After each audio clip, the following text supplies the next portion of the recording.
नमस्कार. मराठी गृहिणी या आपल्या यूट्यूब चॅनलमध्ये मी वर्षा तुम्हा सर्वांचं मनापासून स्वागत करते. आज आपण आपल्याला वर्षभरासाठी जो घरगुती मसाला आपल्याला लागतो तो कसा बनवायचा ते आपण बघणार आहोत आणि कांदा लसूण मसाला कसा बनवायचा ते सुद्धा आपण बघणार आहोत. हा जो वर्षभराचा घरगुती मसाला असतो तो आपल्याला रोजच्या वापरात लागणारा पदार्थ आहे. त्यामुळे आपण जर उन्हाळ्यामध्ये एकदाच हा मसाला तयार करून ठेवला तर वर्षभर आपल्याला टेन्शन राहत नाही. हा मसाला वर्षभर टिकावा यासाठी काय काय काळजी घ्यावी लागते किंवा काय काय टिप्स आहेत हे सर्व आपण या व्हिडिओमध्ये बघणार आहोत. तर रेसिपी पूर्ण बघण्यासाठी व्हिडिओ शेवटपर्यंत नक्की बघा. चला तर मग आपण आपल्या आजच्या व्हिडिओला सुरुवात करूया.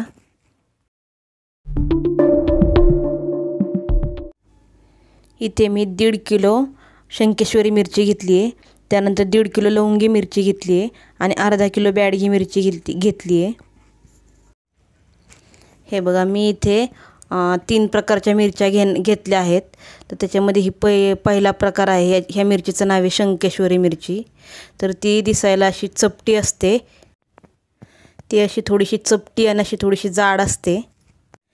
ही मिरची चवीला मध्यम तिखट असते. दुसरा प्रकार आहे लवंगी मिरची. ही मिरची दिसायला एकदम सडपातळ आणि लांब अशी असते आणि खूप जास्त तिखट अशी असते.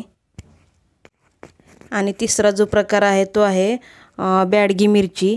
ही मिरची आकाराने खूप मोठी असते आणि तिच्यावर अशा प्रकारे सुरकुत्या पडलेल्या आपल्याला दिसतात. ही मिरची चवीला एकदम कमी तिखट असते, पण आपण मसाल्याला कलर येण्यासाठी या मिरचीचा आपण मसाल्यामध्ये वापर करतो. अशा प्रकारे आपण या 3 प्रकारच्या मिरच्या घेतल्यात. आता आपल्याला या 3ही प्रकारच्या मिरच्यांना वेगवेगळ्या ठिकाणी ठेवून त्यांना तेल लावून घ्यायचे. इथे मी अर्धी वाटी तेल घेतले. तर त्यातलं आपण थोडं आपण आता वापरणार आहोत. सगळ्यात पहिल्यांदा आपण ही लवंगी मिरची एका पोत्यावर ओतून घेतलेली आहे. तर त्याच्यावर आपण आता हे तेल अशा पद्धतीने मिरच्यांना सगळ्या बाजूंनी व्यवस्थित हलक्या हातांनी लावायचं आहे. जास्त पण मिरच्यांना आपल्याला हलवायचं नाही आहे, कारण जर जास्त आपण मिरच्यांना हलवलं तर त्यातलं बी बाहेर येऊ शकतं.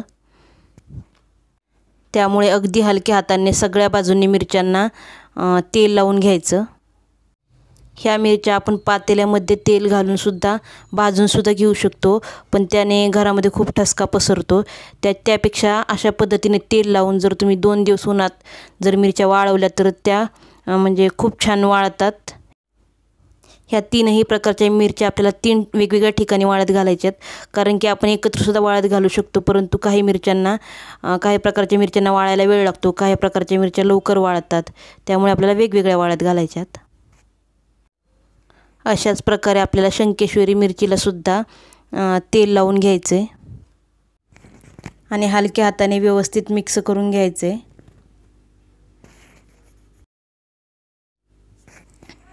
त्यानंतर ही बॅडगी मिरची आहे, हिला सुद्धा आपण तेल लावून घ्यायचे सगळ्या बाजूंनी व्यवस्थित. ह्या मिरच्या आपल्याला 2 दिवस अशा पद्धतीने 2 दिवस उन्हामध्ये वाळवून घ्यायच्यात. 2 दिवसापेक्षा अजिबात जास्त वाळवायच्या नाही आहेत, कारण की जर 2 दिवसापेक्षा जास्त जर आपण वाळवलं तर त्या मिरच्या पांढऱ्या पडतात आणि मसाल्याचा पूर्ण आपला जो रंग आहे तो बिघडून जातो. त्यामुळे फक्त 2च दिवस आपल्याला तेल लावून ह्या मिरच्या उन्हात वाळवून घ्यायच्यात. 1 दिवस मिरच्या वाळल्या की त्याची देठं काढून घ्यायची आहेत.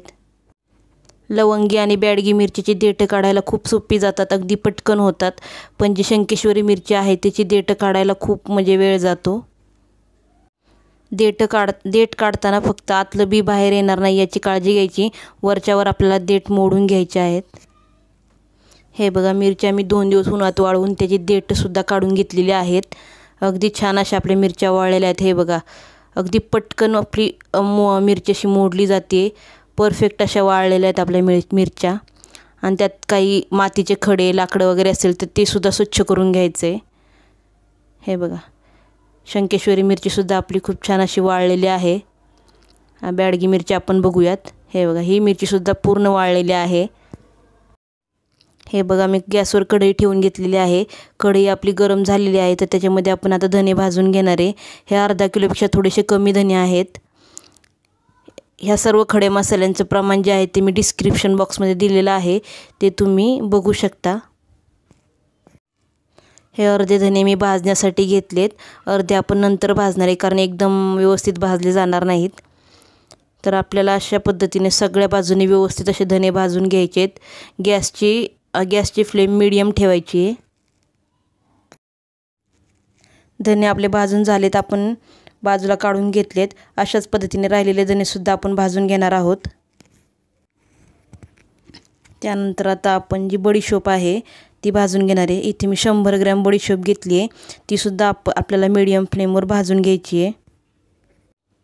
हे आपण मसाल्यासाठी जे खडे मसाले आणि इतर मसाले जे आपण वापरणार आहे ते आपल्याला अगोदर व्यवस्थित नीट करून घ्यायचे आहेत, कारण त्याच्यामध्ये छोटे छोटे खडे किंवा लाकडं असं असू शकतं, त्यामुळे ते व्यवस्थित आधी नीट करून घ्यायचे।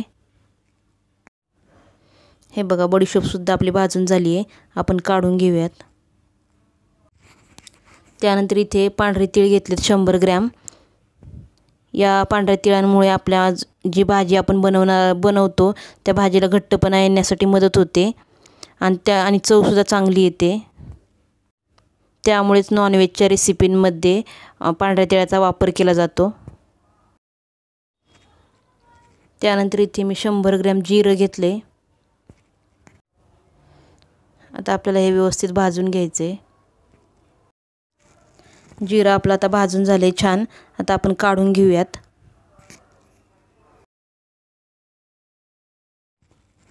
त्यानंतर इथे 100 ग्रॅम खसखस घेतली आहे, ही सुद्धा व्यवस्थित भाजून घ्यायची आहे। हे सर्व साहित्य आपल्याला न तेल टाकताच भाजायचे आहे। खसखससुद्धा आपली भाजून झालेली आहे, तर आपण काढून घेऊयात। त्यानंतर आता इथे 50 ग्रॅम शहाजिरे घेतलेत। शहाजिरेसुद्धा आपले भाजून झालेत, आपण काढून घेऊयात। त्यानंतर आता कढईत तेल घालून घेतले आणि त्याच्यामध्ये आपण आता हळकुंड तळून घेणार आहोत। इथे मी 100 ग्रॅम हळकुंड घेतली आहेत, ते आपल्याला छान आता तळून घ्यायचे आहेत। हे बघा हळकुंडसुद्धा आपले तळून झालेले आहेत, तर आपण एका ताटात काढून घेऊयात। त्यानंतर इथे 50 ग्रॅम सुंठ घेतलेली आहे, ही सुंठसुद्धा आपल्याला त्याच तेलात तळून घ्यायची आहे। सुंठ आपली तळून झालेली आहे, तर आपण काढून घेऊयात। त्यानंतर आता 50 ग्रॅम तमालपत्र घेतले, ते सुद्धा आपल्याला भाजून घ्यायचे। तमालपत्र भाजताना व्यवस्थित भाजायचं, कारण की ते पानं असतात त्यामुळे ते व्यवस्थित आपल्याला हलवता येत नाहीत। नाहीतर तुम्ही पानांच्या अगोदर छोटे छोटे तुकडे करून घेऊन मग सुद्धा भाजू शकता। तमालपत्रसुद्धा आपलं आता भाजून झाले, तर आपण काढून घेऊयात।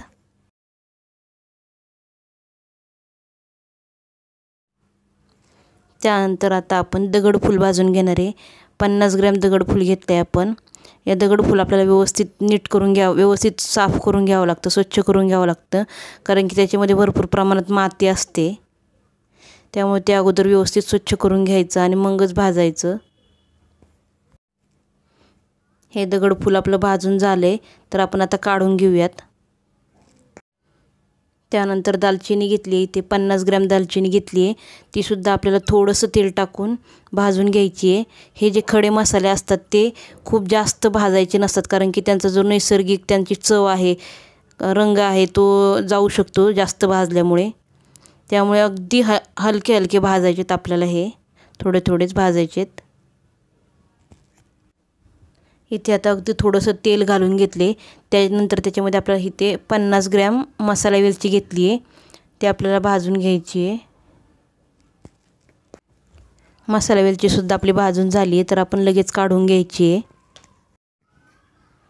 त्यानंतर आता इथे 20-20 ग्रॅम त्रिफळा आणि नागकेशर घेतले, हे सुद्धा आपल्याला व्यवस्थित भाजून घ्यायचं आहे। हे आपण जास्त घातलेलं नाही आहे, कारण की त्रिफळा आणि नागकेशर याला एक प्रकारचा कुबट वास असतो, त्यामुळे ते जास्त घातले तर आपल्या मसाल्यालासुद्धा तसाच वास येऊ शकतो, त्यामुळे फक्त 20-20 ग्रॅम घेतले। हे आता आपलं भाजून झाले, तर आपण काढून घेऊयात। काळी मिरी इथे मी 50 ग्रॅम घेतली आहे। त्यानंतर त्यातच आपण लवंगा भाजून घेणार आहोत। लवंगासुद्धा मी इथे 50 ग्रॅम घेतल्यात। लवंग आणि काळी मिरी हे अतिशय तिखट असे खडे मसाले आहेत, त्यामुळे जर मसाला कमी तिखट बनवायचा असेल, झणझणीतपणा कमी पाहिजे असेल तर हे दोन्हीसुद्धा तुम्ही 10-10, 20-20 ग्रॅम कमी करू शकता। हे बघा, हे दोन्ही पदार्थ आपले भाजून झालेत, तर आपण काढून घेऊयात। हे बघा, कढईत थोडंसं तेल घालून घेतले, त्याच्यामध्ये एक हिंगाचा खडा आणि एक जायफळ आपल्याला तळून घ्यायचे।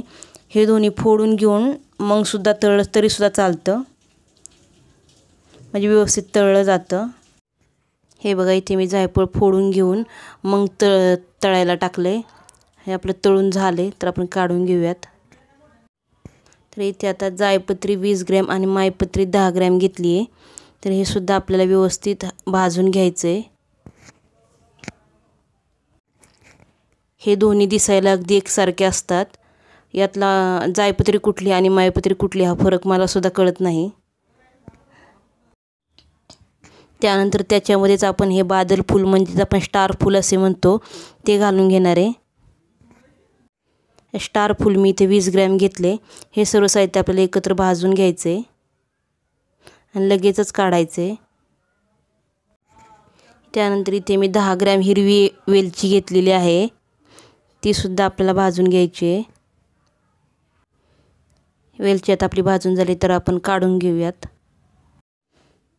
त्यानंतर इथे अगदी छोटा 1 ते 2 चमचे आपल्याला मेथीदाणे घ्यायचे आहेत, ते सुद्धा आपण भाजून घेणार आहोत। मेथीदाणे हे खूप कडवट असतात, त्यामुळे ते थोडेसेच घालायचे, नाही घातले तरी सुद्धा चालतात, पण मी इथे 1 ते 1.5 चमचा घेतला आहे। मेथीदाणे सुद्धा आपले भाजून झाले, तर आपण एका ताटात काढून घेऊयात। आता आपण ज्या मिरच्या वाळवलेल्या मिरच्या आहेत त्या आणि हे सर्व भाजलेले मसाले आहेत ते आणि अर्धा किलो मीठ, हे सर्व आपल्याला डंकामध्ये एकत्रित कुटून आणायचे।